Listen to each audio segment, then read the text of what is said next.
Meu amado irmão, a mensagem que eu vou pregar aqui para você, para a sua vida, existem mensagens que elas não produzem alegria, mas produzem conhecimento para mudar paradigma, para mudar a estação da nossa vida, quando a gente dá crédito e pratica. Eu não vou pregar uma mensagem para ter muito glória a Deus e aleluia, mas vou pregar uma mensagem que, se você colocar em prática, eu garanto a você que vai ter um resultado positivo na vida material, espiritual e emocional. Abra sua Bíblia no livro do profeta Isaías, capítulo 32, versículo de número 7 e o versículo de número 8. Livro do profeta Isaías, capítulo 32, versículo de número 7 e versículo de número 8. Diz assim o texto da palavra do Senhor. De Isaías 32, 7 e 8. Também todos os instrumentos do avarento são maus. Ele maquina invenções malignas para destruir os mansos com palavras falsas, mesmo quando o pobre chega a falar retamente. Mas o liberal, é nessa versão, mas o liberal projeta coisas liberais. E pela sua liberalidade está em pé. Eu quero trazer uma palavra para você sobre liberal ou avarento. Qual é a sua marca? Evidente que eu não vou perguntar para a igreja, porque essa não é uma resposta com palavras. Essa é uma resposta com atitudes. O que marca a sua vida? A avareza ou a liberalidade? Então, vamos falar primeiro sobre a avareza. Vamos definir o que é avareza. É uma definição simples. Avareza é apego excessivo ao dinheiro, riquezas e bens materiais. É a ganância do ter. É amor aos bens materiais. Isso aqui é uma definição muito simples do que é a avareza. É uma definição bem simples do que é a avareza. Então, a primeira parte da mensagem, para você ter consciência, eu vou mostrar para você as características de uma pessoa avarenta. Lamento dizer que se a maior parte, não precisa ser todas não, mas se a maior parte dessas características estiverem manifestas na sua vida, você tem que mudar de vida. Se a maior parte das características, não precisa ser todas, se manifestarem na sua vida. Então, preste atenção, eu vou te mostrar as características de uma pessoa avarenta. O apego excessivo a dinheiro, bens e riqueza, a ganância do ter, e o amor aos bens materiais. Então, vamos lá. Põe na tela aí a primeira característica. Está aí. Dificuldade ou medo de dar algo que possui. Eu estou mostrando as características, as marcas de uma pessoa avarenta. Pessoa que tem dificuldade ou medo de dar algo que possui. E não precisa ser rico, não. Dá um sapato usado. Um vestido usado. Uma roupa usada. O cara tem dificuldade de dar. Isso aqui é a primeira característica. Põe a segunda aí. Olha a segunda característica. Só faz conta do que custa e não do benefício a ser usufruído. Não, mas isso aí, isso é muito caro. A gente pode comprar uma porcaria mais barata. Então ele nunca faz a conta do benefício. Faz a conta só do que custa. Isso é a marca do avarento. Ele não olha o benefício que ele pode usufruir. Esse olha o que tem que pagar. Terceira característica. Põe aí. Se recusa a ajudar alguém, se isso lhe custar algum dinheiro ou bem que possui. Ou os bens que possui. Se tiver que ajudar alguém, tiver que dar algum dinheiro, esquece. Me esqueça. Fui! Isso aí é marca de uma pessoa avarenta. Quarto, coloca aí. Torna o indivíduo insensível em relação ao seu semelhante. Presta atenção a isso aqui que eu vou te falar, são marcas dos últimos dias. 2 Timóteo, capítulo 3, versículo 1 e 2. Diz que nos últimos dias nós vamos ter tempos trabalhosos, porque haverão homens amantes de si mesmo, e logo após dizer isso vem avarentos, presunçosos, aí vem uma lista. Então presta atenção que eu vou te falar. Quando o ser humano substitui o amor de Deus pelo amor próprio, quando o ser humano faz isso, porque o texto está dizendo amantes de si mesmo. Então, quando a pessoa substitui o amor de Deus pelo amor próprio, ela passa a amar somente a si e não os outros. Ela passa a amar coisas e não pessoas. Então, o indivíduo perde uma coisa, afeto natural. O que é o afeto natural? É você reconhecer o semelhante que tem necessidades como a sua. Isso chama-se afeto natural. Aqui está um semelhante meu que tem necessidades e eu posso ajudá-lo de alguma maneira, não posso resolver todo o problema, posso amenizar a situação dele, mas o avarento é insensível em relação à dor, ao sofrimento e à necessidade do semelhante. Quinto, coloque aí, meu brother. Quando se trata de membros do corpo de Cristo, o indivíduo se torna também insensível às necessidades do reino de Deus na terra. Não está nem aí obra missionária, não está nem aí, irmãos, temos que construir e temos que pagar conta. Não quero nem saber disso daí, não quero nem saber, é problema seu, pastor. Quem mandou o senhor contrair dívida? Quem mandou o senhor construir templo? Quem mandou o senhor mandar missionário? O avarento, quando ele é membro do corpo de Cristo, ele também se torna insensível à obra de Deus. Entra por um ouvido, sai por outro, não causa nada nele. Eu estou só te mostrando, meu queridinho, o que é que são as características de uma pessoa avarenta. Sexto lugar, põe aí, põe na tela aí, sexto. Mesquinho, miserável, sovina, porque tem o desejo ardente de acumular bens. Glória a Deus, misericórdia. Então, é mesquinho, é miserável, é sovina, porque tem o desejo ardente de acumular bem. Então, eu quero, não, isso aqui não, eu vou perder tanto. Não, isso aqui na aplicação dá R$1. Não vou perder R$1 de aplicação. Não. Ele pensa assim. Porque o ser é para adquirir. Sétimo, põe aí na tela. Oferece para Deus sobra e resto. Em Marcos capítulo 12, 41, uma passagem hiper conhecida do povo de Deus, a oferta da viúva pobre. Mas ali tem coisas que a gente passa a vista e não repara. Porque Jesus faz uma declaração quando chama os discípulos para ver o pessoal dando oferta. Jesus está dizendo assim, olha, os ricos davam muito. Os ricos davam muito. Quantitativamente, muito. Mas davam sobra. Coisa que não representava nada para eles. Resto. Aí vai dizer, essa pobre viúva deu mais do que todos eles, porque deu tudo que possuía. Então, o avarento não precisa ser rico. Não precisa ser rico. O avarento sempre entrega para Deus resto ou sobra. É marca. É a pior nota. É a menor nota. É o que entrega para Deus. Só resto. Só sobra. Coisa que não diz nada para ele. Oitavo lugar. Estou mostrando a marca, meu filho. Passa a ter o dinheiro como seu Deus. Quando Jesus diz em Mateus 6,24, não podeis servir a Deus e ao dinheiro. Então, o dinheiro se torna tanto um Deus que ele passa a servi-lo. E é interessante.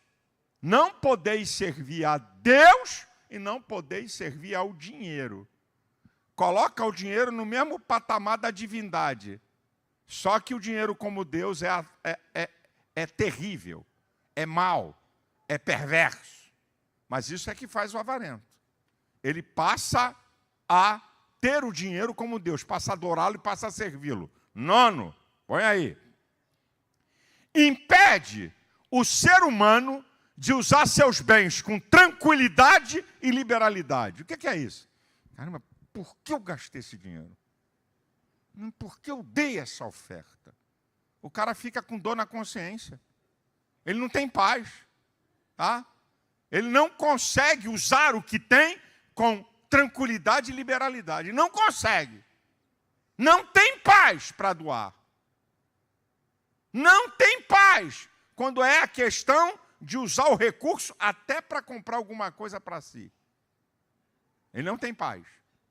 Ele não usa os seus bens com tranquilidade e liberalidade. É o tempo todo fazendo conta. 10. Faz o povo de Deus perder a noção de quem é. Lá em 1 Pedro, capítulo 2, versículo 11. Peço-vos, como a peregrinos e forasteiros, que vos abstenhais das cobiças da carne que combatem contra a alma. Olha o que o apóstolo Pedro está dizendo. Eu peço a vocês que são peregrinos e forasteiros. Peregrinos e forasteiro é aquele que não tem lugar fixo, é aquele que está de passagem. Ele não é apegado ao lugar. O avarento, ele é apegado às coisas. Então, ele perde a noção de quem é. Você não está no planeta Terra para viver aqui sempre e acabar. Você está de passagem. O céu é o teu lar. E se você não tiver ideia de que você é peregrino e forasteiro, você jamais vai usar a lei do desapego. Você vai estar apegado a tudo que é bem. Tá? Então tem dificuldade de doar, dificuldade de ajudar, dificuldade de dar alguma coisa. Vai envolver a pessoa. E o crente, ele perde a noção do que ele é. Ele está vivendo como se ele fosse tudo acontecer aqui nessa terra. E aquela analogia e tipologia bíblica, o deserto é a nossa trajetória aqui na vida, na terra. Deserto não é lugar de morada, é lugar de passagem. Você não pode se apegar a nada do deserto. É tendo como se não tivesse. É usando como se não pudesse usar. É a lei do desapego. 11. Perde a noção do que realmente tem valor na vida. Foi Jesus que falou em Lucas capítulo 12, versículo 15. Acautelai-vos, guardai-vos da avareza, porque a riqueza de qualquer um não consiste nos bens que possui. Ó, Jesus dá 2 alertas. Acautelai-vos, né? Fique atento, guardai-vos. Isso é, não permita que a avareza tome conta da sua vida, porque a vida de qualquer um não está calcada naquilo que você possui. Tem coisas muito mais superiores do que os bens dessa terra. A pessoa perde a noção do valor de realmente o que tem valor na vida. 12. Faz perder a noção do tempo em que os bens podem ser utilizados. Isso é muito interessante. Essa passagem do Salmo 49, versículo 16 e 17. Não tema quando alguém se enriquecer ou quando a sua casa engrandecer, porque quando morrer, nada levará consigo, nem a sua glória o acompanhará. O cara acumula, nunca usa. E quando morre, deixa para o Ricardão. É isso. Ele perde a noção de tempo para usar os bens. Acumula, e não gasta em nada e tal. Aí, daqui a pouco está idoso. Perdeu o prazer até de comer. Já não sente mais o sabor de comida. Tem dinheiro para comer a comida mais sofisticada e mais fina, mas não tem valor. Tem dinheiro para usar a roupa mais top, mas não tem onde sair, tem que ser carregado. Tem dinheiro para fazer uma viagem no exterior e ficar em um hotel 5 estrelas, mas não adianta mais, não tem como sair do local. a pessoa avarenta, ela perde a noção do tempo em que os bens podem ser utilizados. E Paulo diz em 1 Timóteo 6,7, nada trouxemos para esse mundo, e manifesto é que nada levaremos dele. Não tem vaga no cemitério, nem para você. O negócio está tão feio que tem que cremar. Tem que botar na caixinha. Hã? A coisa está feia. Então, as pessoas perdem o tempo. A noção de tempo. Eu conheço, eu sei o que eu estou falando. Eu conheci gente que já partiu milionária. Milionária, não. Bilionária, não milionária. Usava carro velho. Usava carro velho. Morava em bairro de pobre. Nunca saiu com a família para passar em lugar nenhum. E quando eu tinha que viajar, só de classe econômica. Aí veio a idade, pegou um câncer, morreu. Ficou tudo aí. Ah, meu filho. E com todo respeito, não precisa ser rico. Não precisa ser rico. Eu já disse aqui, quem sabe faz a festa com o que tem. Não dá para ir para o hotel 5 estrelas, não dá para andar de avião executivo, mas dá para levar uma caixa de isopor e ir para a praia de Grumari. Aí, pessoal do Nordeste, dá para pegar uma praia de isopor, as praias daí. Eu tiro férias no Nordeste muitas vezes. A água lá do mar é quente. Tem crente que mora em Pernambuco, Alagoas, estou cantando a pedra, Rio Grande do Norte, e nunca pisou o pé na água. Nunca botou o pé na água para ir. Vamos fazer lá um farnel, vamos fazer um piquenique lá. Então, quem sabe faz. Não, eu vou gastar dinheiro? Precisa gastar dinheiro, faz aqui em casa, tem que levar coisa. Não vou não. Meu irmão, perde a noção do tempo de que os bens podem ser utilizados. 13º, passa a amar aquilo que tem poder de destruir sua vida material, emocional e espiritual. Todo mundo conhece o texto, mas eu gosto de repeti-lo. De 1 Timóteo, capítulo 6, versículo 9 e 10. Os que querem ser ricos caem em cobiças loucas e nocivas, em tentações e laços, que submergem o homem à ruína e perdição, porque o amor ao dinheiro é a raiz de toda a espécie de males. Por causa disso, muitos perderam a fé e transpassaram-se a si mesmo com muitas dores. Olha lá, ó. O avarento ama o dinheiro, ama os bens, não usa. E quando você ama aquilo que é para ser usado, se prepare. Se não for destruído totalmente a tua vida, áreas da tua vida material, emocional e espiritual vão ser destruídas. E em 14º, tem mais, pastor? Só mais esse.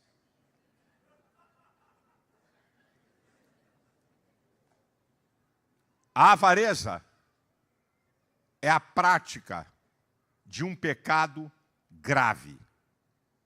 O final de Colossenses, capítulo 3, versículo 5 diz: a avareza é idolatria.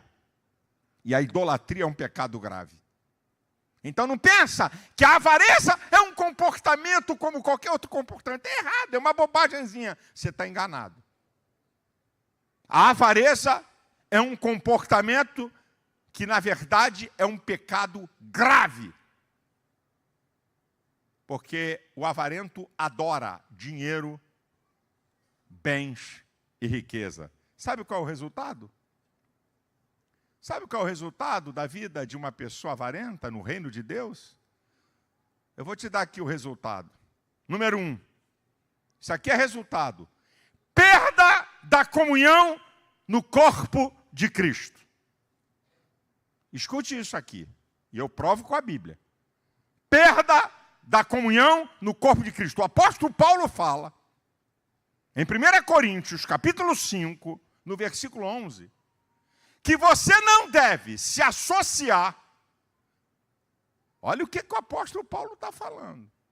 Você não deve, começa lá no versículo 9, você não deve se associar e nem comer com quem é avarento, e aí vem uma relação de outras práticas. Se associar, o que era comida naquele tempo? Você sentar para comer com uma pessoa, profunda comunhão. Paulo está dando uma instrução à igreja de Coríntios. Que o avarento que está no meio da igreja, você não tem nem que se comunicar com ele e nem ter comunhão com ele. Eu estou aqui com a Bíblia, meu filho, e eu creio nela. Quem crê na Bíblia? Eu estou na Bíblia, eu creio na palavra de Deus. Segundo, resultado de quem é avarento. Maldição para a sua vida. 2 Pedro 2,14 diz, tendo o coração exercitado na avareza, filhos de maldição. Tendo coração, mente, vontade e sentimentos, exercitados na avareza, filhos de maldição. O avarento é amaldiçoado e não brinque com isso. E terceira, consequência para quem é avarento. Só com a Bíblia, condenação eterna. Efésios 5,5 tem uma lista de práticas e está lá a avareza. Quem é avarento não tem parte no reino de Cristo. 1 Coríntios capítulo 6, versículo 10. Não erreis, devassos, efeminados, sodomitas, etc., maldizentes, roubadores, avarentos, não herdarão o reino de Deus. O avarento vai para o inferno. É o que a Bíblia diz. E vai para o inferno, porque Apocalipse 21:8 diz que os idólatras, e a avareza é idolatria, a sua parte será no lago que arde no fogo e no enxofre. Não brinca com isso, não. Nós muitas vezes amenizamos uma coisa que é tão séria na Bíblia. Muitas vezes a gente, não, essa prática aí, não, isso aí não tem problema, não. Isso aí, o que tem problema é adultério, o que tem problema é prostituição. É isso que tem problema, o resto não. A gente ameniza aquilo que a Bíblia não ameniza. E quero dizer para você, se a maioria daquelas características estão na tua vida, conserta, que você está correndo perigo. Não precisa ser todas, não. Vou mudar o disco. Lembra que o título da mensagem é avareza, não é? O que você quer? Liberal ou avarento? Qual é a sua marca? Então vamos para a liberalidade. Tem uma coisa assim, glória a Jesus. Então, liberalidade. Uma definição simples de liberalidade. Vamos fazer uma definição aqui simples. Disposição e prazer no dar. Generosidade. Ato de abençoar. Isso aqui é uma definição bem simples sobre liberalidade. Disposição e prazer no dar. Generosidade. Ato de abençoar. Definição da palavra bênção, favor divino e meio de felicidade. Então vamos ver as características de quem é liberal. Se a maioria delas estiver na sua vida, você então é uma pessoa liberal. Vamos lá? Primeiro, bota aí na tela.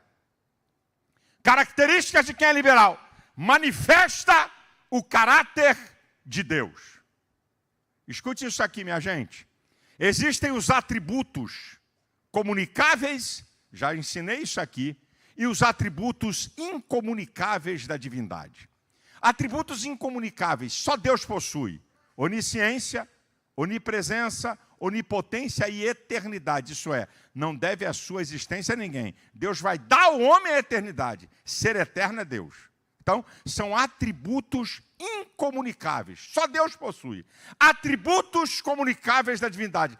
Caráter de Deus, marcas do caráter que se manifestam na nossa vida. Amor, misericórdia, bondade, compaixão e liberalidade. Deus deu o maior exemplo de liberalidade no texto áureo da Bíblia de João 3,16. Porque Deus amou o mundo de tal maneira que deu o seu Filho unigênito, o melhor que havia no céu. Na verdade, o amor é o combustível da liberalidade. Romanos 5,8 diz que Deus prova o seu amor para conosco pelo fato de Cristo Jesus ter morrido por nós, sendo nós ainda pecadores. Isso é, a prova do amor de Deus é a liberalidade em enviar Jesus para pagar o preço por nós. Quando você é liberal, você manifesta o caráter de Deus. 2, põe aí na tela. Ato movido por fé. Você crê que o que você está fazendo beneficia. E você também crê no que diz a palavra de Deus sobre o liberal. Jeremias 1,12 diz que Deus vela em fazer cumprir a sua palavra. Então, o ato da liberalidade é um ato de fé. Tanto você acredita que está ajudando alguém, como você também acredita no que a Bíblia fala sobre liberalidade. 3, põe aí na tela. Ato pessoal e voluntário. Ninguém pode te obrigar a ser liberal. É uma decisão da sua vontade. Ninguém decide. Aquilo que está em 2 Coríntios 9,7 na primeira parte. Cada um, pessoal e individual, contribua segundo propor no seu coração. É um propósito pessoal de uma decisão sua. Ninguém pode decidir, nem Deus decide para você ser liberal. Nem tua mulher, nem teu marido, nem teu filho, nem pastor, nem ninguém. A liberalidade é um ato pessoal e voluntário. Igual a Davi na construção do templo. Em 1 Crônicas 29, versículo 3 e 5, ele diz, olha, eu dou voluntariamente do meu tesouro particular para a obra do templo. Depois ele desafia o povo. Quem está disposto a encher a sua mão e doar voluntariamente para o Senhor? É um ato pessoal e voluntário e não obrigatório, que alguém exige que você faça. Outra, ato movido por alegria. E se é um ato movido por alegria, é porque te dá satisfação e prazer. Está lá em 2 Coríntios, capítulo 9, versículo 7, na última parte. Porque Deus ama aquele que dá com alegria. Meu irmão, isso é marca. O liberal tem prazer de ajudar outro. O liberal tem prazer de dar oferta. O liberal tem prazer de dar dízimo. Ele tem prazer. Tem satisfação. Ai, meu Deus, que essa é a hora. Irmãos, eu prego há mais de 42 anos. Eu fui 28 anos evangelista. Irmãos, eu chegava em igreja. Igreja do reteté. Igreja do movimento. Do manto, do mistério, culto pegando fogo, tá? Aí o pastor dizia para mim, Malafaia, dá uma palavra sobre a oferta. Eu sei que Deus usa você nisso. Irmãos, quando eu começava a falar, o ambiente muda radicalmente. Parece que chega um ser espiritual, não é? É com um tonel de água gelada. Diz assim, eu vou jogar na igreja. É incrível como a igreja que o povo não aprendeu a ser liberal. Eu já passei, eu conheço isso. Só em falar da oferta, um silêncio. O cara fica, e o olhar muda, tá, o irmão assim, aleluia, glória no culto, aleluia, tá aí, você ouviu falar de oferta?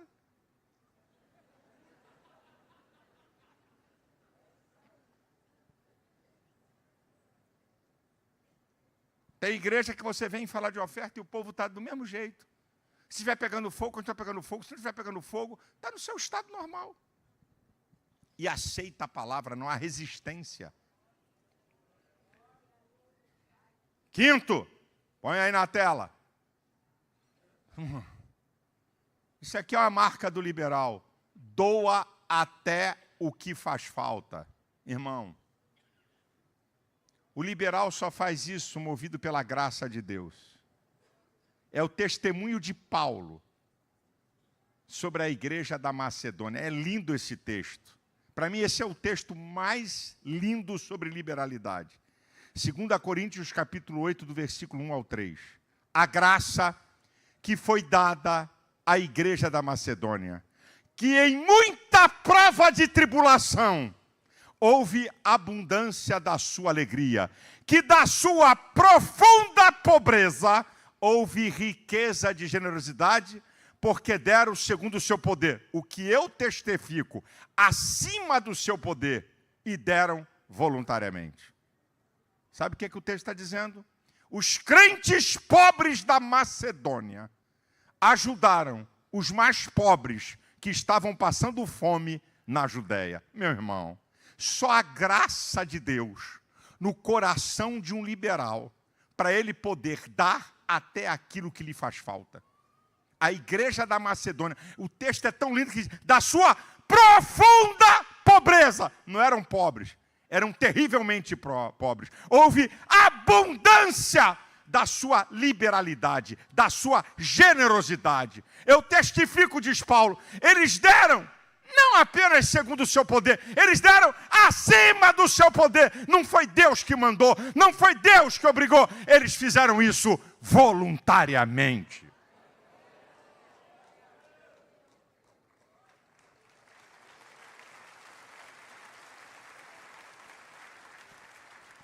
Sexto, característica de quem é liberal, prática da medida da liberalidade ditada por Jesus.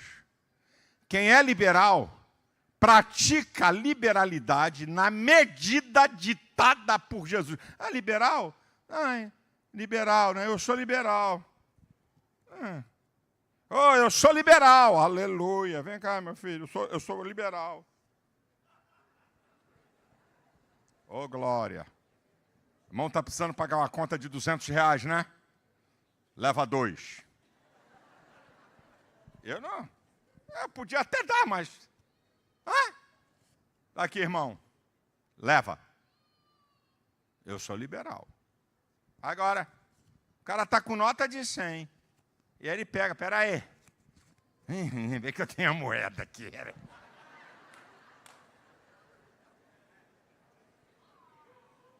Vamos ver a prática da medida da liberalidade. Não foi ditada nem por Paulo, nem por Tiago, nem por João. Jesus.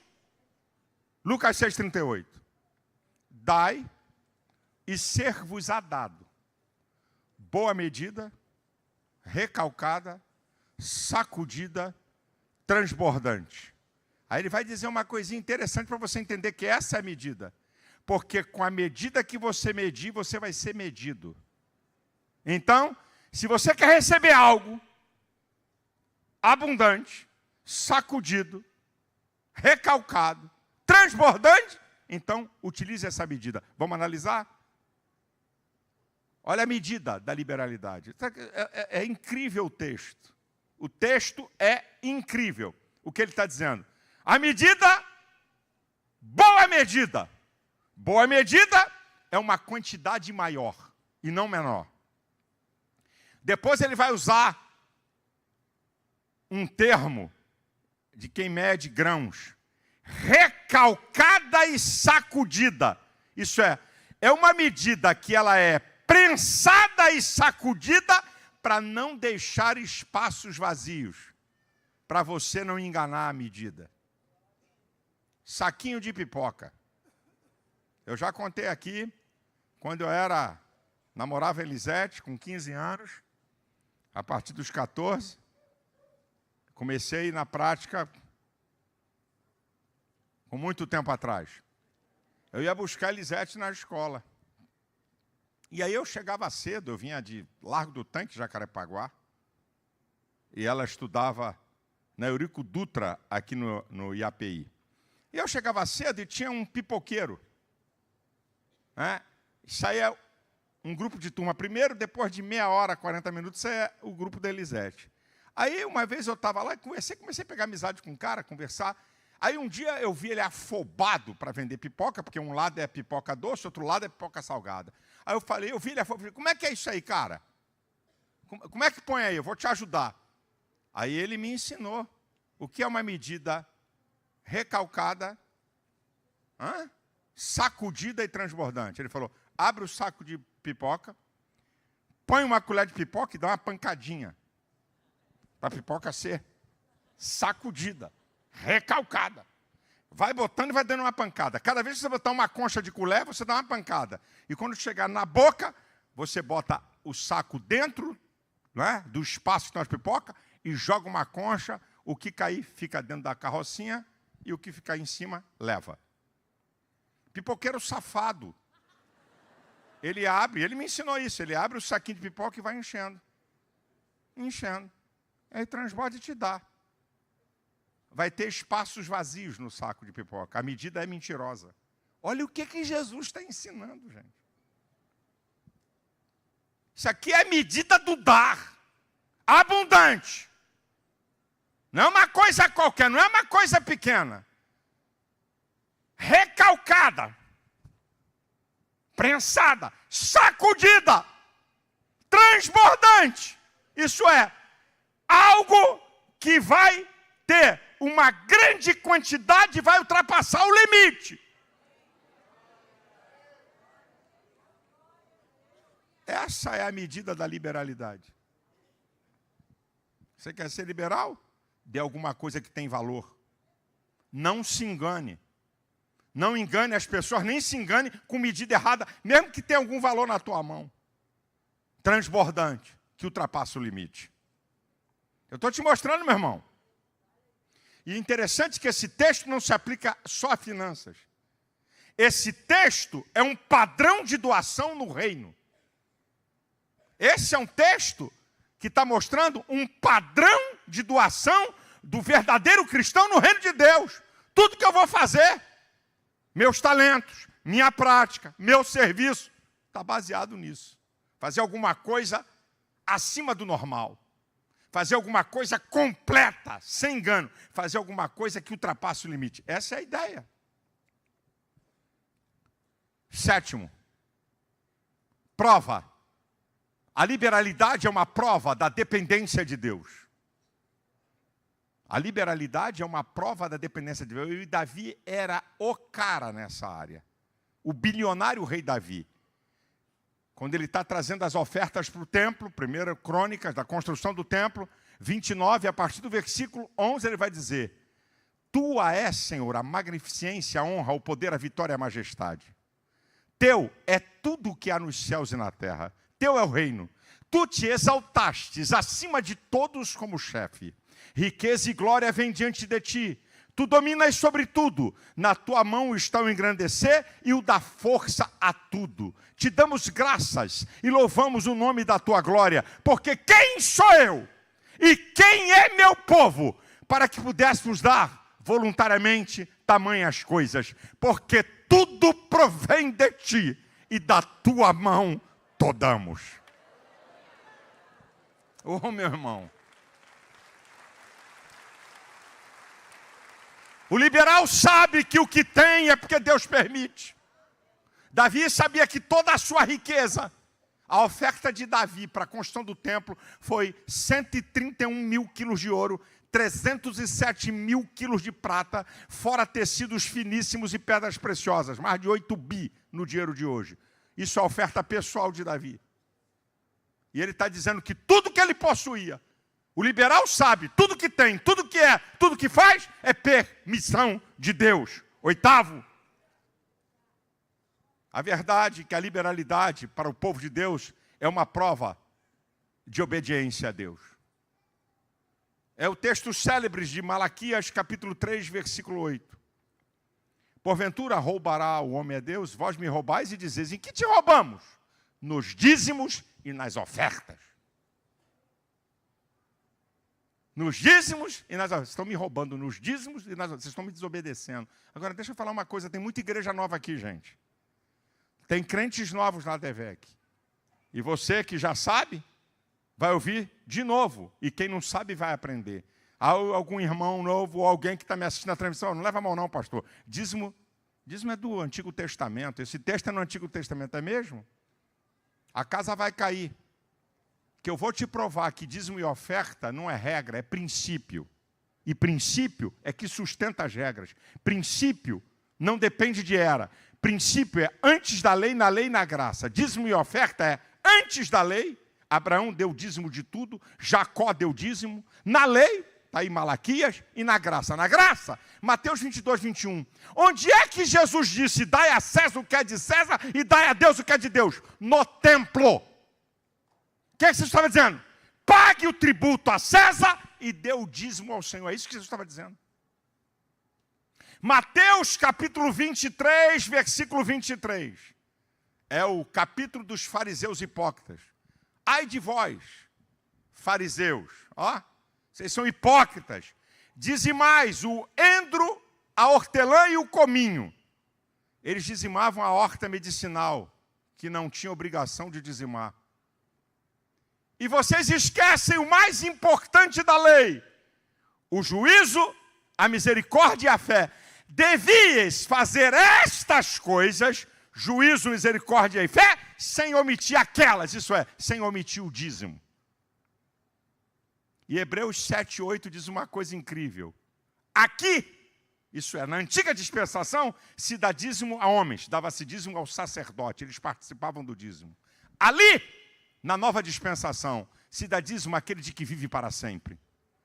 Você dá dízimo para Cristo, você não dá dízimo para o sacerdote. Então eu estou te provando que oferta é dízimo. E 2 Coríntios 9 é o maior compêndio sobre a oferta do Novo Testamento, para casa cair e para acabar com o ensino bobo. Quando você dá dízimo e oferta é uma marca da tua liberalidade, você está dando uma prova também de obediência a Deus. E qual é o resultado? Qual é o resultado? Para quem é liberal? A liberalidade tem recompensa. Vou repetir Lucas 6,38. Dai e vos será dado. Boa medida, sacudida, recalcada e transbordante. Deus dá a você aquilo que você dá na sua medida. Tem recompensa. Malaquias capítulo 3, versículo 10 e 11. Trazei os dízimos à casa do tesouro e fazei prova de mim. Se eu não vos abrir as janelas do céu e não vos der uma bênção que adivinha a maior abastança, e eu vou livrar vocês do devorador. Provérbios capítulo 11, versículo 24 e 25. Alguns há que espalham e ainda lhes acrescenta mais. Outros retêm mais o que é devido para a sua própria perda. A alma generosa prosperará e o que regar será regado. A liberalidade tem recompensa. Agora escute o que eu vou te falar. Se dedicarmos a nossa vida apenas a receber, Deus providenciará para que percamos. Se dedicarmos a nossa vida apenas para receber, Deus providenciará para que percamos. Eu volto a Provérbios 11, 24. Alguns há que retêm mais do que é devido ou mais do que é justo, mas é para a sua própria perda. Se você retém, não abençoa ninguém, não é ofertante, não é dizimista, te prepare para perder. Outra, como é que se combate a avareza? Se combate a avareza com liberalidade. O que aborrece a avareza terão seus dias acrescentados. Provérbios 28, 16. Então, aborrecer a avareza é você fazer exatamente ao contrário. A avareza retém, a avareza é mesquinha. A liberalidade não retém, ela doa. Então se combate a avareza com liberalidade. Quer combater? Se você tem na sua vida áreas de avareza, combata com liberalidade. E eu vou terminar a minha palavra falando alguma coisa da minha experiência de vida e no meu ministério sobre a questão da liberalidade. Vou falar coisas que vocês ouviram e outras que não. Como eu disse, muita gente nova na DEVEC. Está chegando agora. Se tem alguém, se tem um pastor nesse país, se tem alguém que tem autoridade para falar sobre isso, sou eu. Eu posso citar coisas da minha vida. Já falei aqui, falei no congresso de jovens. Desde 8 anos de idade que eu aprendi a dizimar e a ofertar com meu pai e minha mãe. Quando eu tinha aproximadamente 15 anos, eu já namorava a Elisete, 14 para 15 anos. A casa pastoral da rua Honório Bicalho, quem conheceu ela, pastor sempre morou em casa pastoral. Você tinha uma copa, a cozinha e aqui uma varanda, tudo com porta aberta. Estava o pastor Santos conversando com um grande pastor, que ficou uma semana lá na Honório Bicalho pregando, grande pregador. E aí eu passei para pegar água, e eles estavam conversando e não me viram. Eu não parei para ouvir conversa dos outros. E eu ouvi quando esse pastor disse, pastor Santos, ele era vice-presidente de uma igreja, e por inveja e ciúme do pastor presidente, botou ele para fora, sem direito a nada. O cara casado, com filhos, e falou, não reclamou uma vez no púlpito. Não deu um migué no púlpito, chorando miséria, como alguns fazem hoje. Para mexer no emocional do povo. Pregou mensagem, a igreja tremeu naquela semana. Ele não pregou uma mensagem. Quando eu ouvi esse cara dizer, ele falou, pastor Santos, ore por mim que eu estou numa situação muito difícil. Eu me lembrei que quando eu tinha 12 anos, eu ia na rua comprar pão, comprar coisa na quitanda, aí sobrava troco e moeda, pedi meu pai, na época, caderneta de poupança. Pedi meu pai para abrir uma caderneta de poupança e vinha juntando, né, tudo que era moeda que meu pai permitia eu ficar, juntava no cofrinho, depois quebrava o cofrinho, levava e botava 3 anos depositando. Quando eu vi aquilo, o Espírito Santo falou no meu coração, doa a sua poupança para ele. Aí você pergunta, por que Deus não fala isso comigo? Porque você nunca se dispôs? Tu acha que Deus vai perder tempo conversando com o miserável, com o avarento? Deus fala ao coração daquele que tem a possibilidade de fazer. E Deus fala ao meu coração e eu podia dizer, não. Quem decide sou eu. Cheguei para o meu pai e falei, pai, tira esse dinheiro da poupança que eu vou dar a um pastor. Meu pai falou, é isso que você quer fazer? É. Tirou o dinheiro. Ele ainda ia ficar mais uns 2 dias, cheguei para ele, reservadamente, e falei, olha, eu ouvi a sua conversa sem querer com o pastor Santos. E eu queria oferecer para você o que estava guardado numa poupança minha. Quando eu entreguei, ele chorou. Ele é um grande pastor, hoje ele está jubilado. Mas é um grande pastor, ainda é um grande pregador. Eu entreguei a ele. Eu vou dizer para vocês, eu tinha entre 14 a 15 anos, hoje eu estou com 65.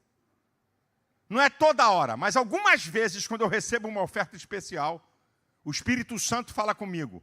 A semente que você plantou, quando você tinha entre 14 e 15 anos, ainda frutifica na sua vida. Já contei aqui para vocês um outro exemplo. Eu sempre fiz campanhas aqui na igreja, desde 23 anos, quando o pastor Santos, que era um cara visionário, viu que Deus me deu alguma coisa para falar sobre isso. Então, todas as campanhas dessa igreja para construir aquele templo, para construir esse templo, para comprar o terreno, construir, comprar o terreno, construir isso, botar ar-condicionado naquela igreja, comprar propriedades de igrejas filiadas da ADVEC, eu sempre fiz campanha. E na construção daquele templo,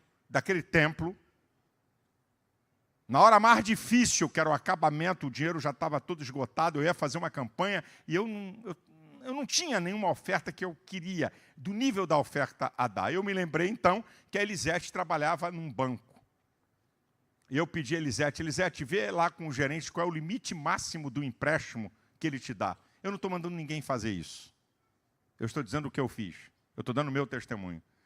Aí a Elisete foi, o gerente amigo, conhecia o pastor Santos, a igreja tinha conta. Ele falou, eu vou te dar mais um pouco do que o teu salário permite. E aí, ele, uma coisa chamada CDC, Crédito Direto ao Consumidor, isso é, roubalheira direto ao consumidor, a letra é o contrário. Juro alto, aí emprestou um dinheiro para pagar em 12 vezes. Eu peguei aquele dinheiro e na campanha que eu ia fazer, naquela época, a campanha maior, era quem dava acima de 1.000. Era o suprassumo da oferta. Aí eu estava com uma oferta a mais do que 1.000, não levantei meu dedo para não querer aparecer. Aí eu falei, hoje eu vou dar uma oferta que eu sempre sonhei em dar. E entreguei todo aquele dinheiro. Sabe o que aconteceu naqueles 12 meses depois? Nada. Quase eu fui despejado. Porque eu atrasei aluguel para poder pagar a prestação, para a Elisete não ser mandada embora, porque não podia atrasar a prestação. Eu passei o ano mais sufocante da minha vida. E aí o diabo, que é sagaz, aqui na minha orelha, vai, ô besta, vai pegar dinheiro emprestado para poder dar oferta na igreja. Tem cabimento uma coisa dessa? Você mesmo não diz que cada um dá segundo o que tem, não o que não tem? Aí até texto da Bíblia o diabo cita para você. Mas era uma experiência de fé minha. Eu passei um ano terrível. E nos anos seguintes eu não vi nada de novo. Nos anos seguintes eu não vi nada de novo na minha vida por causa daquela oferta. Anos na frente. Portas que Deus abriu para mim. Quando eu comprei a minha casa, o Espírito Santo falou: é a resposta daquela semente, daquele sacrifício que você fez. Vou contar um outro episódio para vocês. Eu já estou terminando a minha palavra. Eu estava num congresso de pastores. Mike Murdock estava pregando e ia fazer o apelo de oferta. Eu não era pastor daqui, então tem mais de 14 anos. E o estilo do americano? O americano tem um estilo diferente da gente, é a cultura deles. Eu sabia, eu era o presidente da organização, do Conselho de Pastores do Brasil, como sou hoje de novo. Então eu sabia que ele ia fazer uma campanha naquela manhã. Liguei para o meu escritório, a Elba está aí, a minha cunhada, que está lá na Igreja do Recreio, está ouvindo isso. Eu falei: Elba, quanto é que tem de saldo na editora? Naquela época, falou: tem 120 mil, só que a gente tem que pagar mais de 200. Eu falei: não pague nada. Se não resolve o meu problema é semente. Deixa isso aí. Escute isso. Mike Murdock faz uma campanha, ele sempre fez esse tipo de campanha. Quem está disposto a dar, eu quero aqui na frente, no mínimo R$8.500. Chamou 8.500. Falei: essa é minha, porque eu vou dar mais. Eu cá comigo. Assinei no documento 120 mil pratas. Um cheque, andava com o talão de cheque da editora. Aí ele mandou ir lá na frente, orou, fez a oração. Nunca aconteceu isso na minha vida o que aconteceu, porque Deus não usa critérios iguais e sempre a mesma coisa.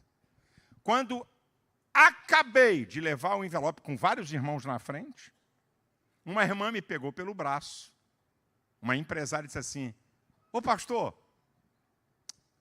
eu tenho essa oferta para te dar, vi você aqui na frente, trouxe a minha, mas essa aqui é para você. Aí me deu um envelope, eu guardei. Sentei. Quando eu acabei de sentar na terceira fila, um pastor de igreja, um cara muito liberal, fala para o Malafaia olhar para mim. Aí eu olhei, ele estava 3 fileiras atrás, ele falou: eu tenho uma oferta para te dar. Quando acabar o culto, fala comigo. Bem, acabou o culto. Quando eu abri o envelope da irmã, 60 mil reais. Quando eu fui falar com o pastor, ele falou: tem aqui um cheque, 80 mil. Os 120 mil já voltou com mais 20. Eu nunca aconteceu isso na minha vida, tão imediato, nunca aconteceu. Estou falando aqui porque vai acontecer sempre. Se eu der 1.000, Deus vai mandar 1.500 hoje. Pode ser igual aconteceu comigo. Eu peguei o dinheiro emprestado e levou anos para me ver alguma coisa. Depois, passado assim poucos dias, 2 ou 3 dias, recebi uma outra oferta acima de 100 mil, paguei minha conta. O último episódio, eu podia contar vários aqui. Quando eu era evangelista, todo o material que eu vendia, 90% a 95%, era para o meu ministério. Pagar programa, pagar cruzada, pagar funcionário. Eu vendia muito material. Naquela época, fita de VHS e os livros meus, que eu podia usar todo o dinheiro comigo. Eu fui pregar numa cruzada em Boa Vista, Roraima. Nunca tinha pisado lá. E mandar material do Rio de Janeiro para lá era caro. Eu mandei um caminhão, exatamente isso, um caminhão de material. No dinheiro de hoje, naquela época, isso eu estou falando tem 20 anos. No dinheiro de hoje, uns 800 mil reais. Eu mandei um caminhão fechado. A cruzada sexta, sábado e domingo. Bancada pela Assembleia de Deus de Roraima. Sexta-feira, eu cheguei, cadê o material? Está preso num posto da rodovia que liga Manaus a Boa Vista. Falei, caramba, 50 mil pessoas no Sambódromo de Boa Vista. Sábado, cadê esse caminhão? Está enrolado. Com nota fiscal, com tudo certo. Sábado à noite, 80 mil pessoas. Eu falei, Jesus, tem misericórdia. Cadê esse material? E o povo, cadê, pastor? Cadê seu material? Cadê seu material? Eu agoniado. Domingo de manhã, manhã missionária na igreja. Eu fui para pregar na manhã missionária. Preguei. E houve demonstrações da obra missionária dessa igreja. Uma obra gigante no meio de índios, no meio de terroristas do Centeiro Luminoso no Peru. Uma obra monstro. A filha do pastor, uma garota que vivia... O pai tinha que arrancar ela de dentro da selva. Falava várias línguas de idiomas de indígenas.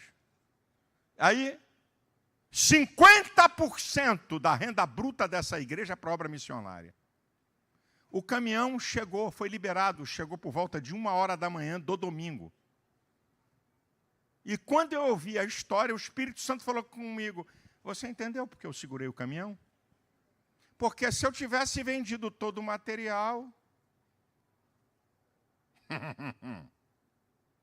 já era. O Espírito Santo falou, eu segurei esse caminhão para você ter um ato de liberalidade e doar tudo.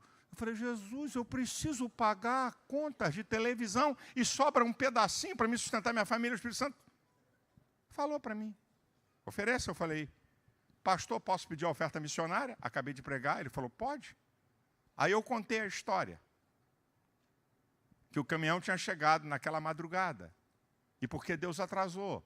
Eu falei, pastor, toda a venda desse material vai ficar aqui. O senhor não precisa pagar minha passagem de avião, que eu comprei, e não precisa me dar a oferta. O pastor chorou. Todo aquele material foi vendido. No domingo, de manhã e de noite, tinha mais de 70, 80 mil pessoas domingo à noite. Bem, depois desse fato, depois disso, 90% a 95% da venda era para o meu ministério.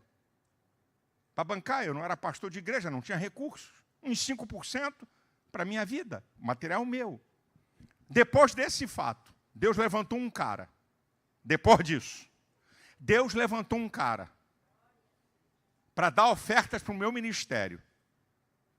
Que o total de ofertas que esse cara me deu, durante os anos que eu fui evangelista, superou entre 40 a 50 vezes o dinheiro que eu deixei para a obra missionária.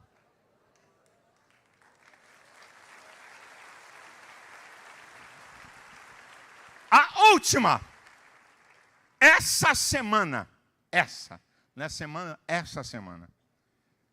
Segunda-feira eu disse, eu tenho que mandar uma oferta para um primo meu que está doente, que é pastor. Eu já mandei várias ofertas, que ele está parado com câncer. Eu já mandei várias ofertas para ele esse ano. Mas aqui no meu coração uma voz dizendo, mande uma oferta. Mande uma oferta para ele. Mande uma oferta para ele. Isso na segunda-feira, na terça, na quarta, na quinta-feira. Eu liguei para minha secretária e falei, você tem aí a conta de fulano de tal, deposita 3 mil na conta dele. Na quinta-feira, aí a minha secretária depositou, mandei o comprovante para ele, ele mandou. Eu estava aqui orando, dizendo, Deus, toca no coração do Silas, eu não tenho cara de pedir nada a ele, ele já me ajudou tanto esse ano, toca no coração dele para me dar uma oferta, eu estou precisando pagar alguma coisa. Aí me agradeceu, eu falei, eu não fiz mais do que minha obrigação, porque Deus te abençoa para ser bênção. Quinta-feira. Sexta-feira. Agora. Um empresário liga para mim e diz assim, Malafaia, ele já fez isso uma vez. Ele veio até minha casa, pediu para vir à minha casa, queria almoçar comigo e me pediu orientações de mentoria. Eu não ando nessa área, eu falei, tá bom, vem aqui. Aí, isso já tem 2 anos, me deu uma oferta. Não, eu quero te abençoar, porque você está me dando uma instrução. Esse mesmo empresário, na sexta-feira, falou assim para mim, sexta-feira agora, eu vou mandar meu avião te buscar, que eu preciso que você venha aqui na minha casa e na minha empresa. porque eu preciso te ouvir. Eu preciso que você me dê alguns conselhos. E você sabe que eu tenho honra de abençoar. Eu sei quanto é que foi a oferta que ele me deu. Várias vezes os 3.000 que eu dei para o cara na quinta-feira. E eu sei que ele vai me dar várias vezes os 3.000 reais que eu dei. Irmãos, aí você está dizendo, caramba, como é que isso acontece? Eu tenho 65 anos, isso não acontece da noite para o dia. O problema dos crentes é que querem que Deus responda imediatamente. Deus não é comida pronta, rápida, fast food, que você entra, pega o prato, escolhe, pesa na balança, ou nem pesa e paga e acabou. Deus não trabalha assim. Deus trabalha com o tempo. Deus te amadurece. Deus faz você crescer. Deus te experimenta. É isso que você tem que aprender. E eu estou dizendo isso tudo aqui, como tem igrejas novas e crentes novos. É porque 3 vezes no ano eu faço uma campanha. E essa é a segunda. E ainda tem mais uma até o final do ano, de recursos extras para essas obras. Lembra do que eu falei da igreja de Arroio do Meio? Que ajudamos a comprar o terreno? Bota a foto aí, por favor, na tela. Tem uma foto. Aqui está a igreja destruída. Não pode mais, tudo condenado, nem construir aí no lugar. Mostra outra. O pastor, essa semana, mostra outra foto do projeto. Aqui está o projeto da igreja. Tem mais de uma foto. Está aqui, para você ter a ideia. Ele me ligou essa semana. Falou, pastor, eu sou grato, o senhor ajudou a comprar o terreno. E ora por nós, que nós vamos começar. Eu estou aqui